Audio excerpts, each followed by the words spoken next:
बड़े बड़े चैनल्स होते हैं उनके चोचलेबाजी अलग अलग होते हैं। हर के लिए स्पेशल थंबनेल लगाकर क्लासेस चलवाएंगे।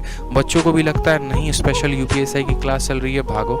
तो भाई वैसा काम मैं सबका पैटर्न और सिलेबस सेम होगा, बिल्कुल ग्रेविटी जी। देखो, कोई हमारे पास एक बहुत बड़ा चैनल नहीं है। अगर मैं आपको बताऊं तो कि मैं आपको सुबह में फेज़ 9 का क्लास करवा रहा हूँ, शाम में मैं आपको जीडी का क्लास करवा रहा हूँ, दोपहर में मैं आपको यूपीएसआई की क्लासेस करवा रहा हूँ।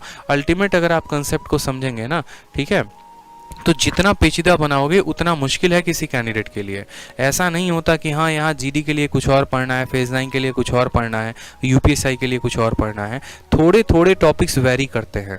जिस तरीके से मैं आप लोगों को यूट्यूब पर करा रहा हूँ फाउंडेशन बैच में, अगर आप उसको पढ़ते हैं तो आप जैसे रेलवे का एनटीपीसी का एग्ज़ाम देते हैं, एएलपी का एग्ज़ाम देते हैं, ग्रुप डी का एग्ज़ाम देते हैं, एसएससी में सीजीएल सीएचएसएल सीपीओ का एग्ज़ाम देते हैं, आप हर एग्ज़ाम को क्लियर कर पाएंगे।